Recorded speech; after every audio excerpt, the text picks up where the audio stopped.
ৰোদ পোৱাবৰ কাৰণে মাতিবা নৌকা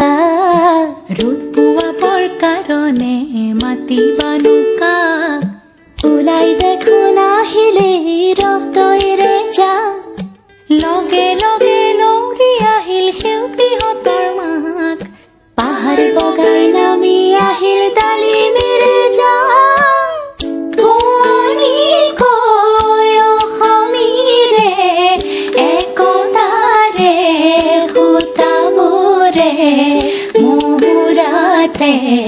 ললেহি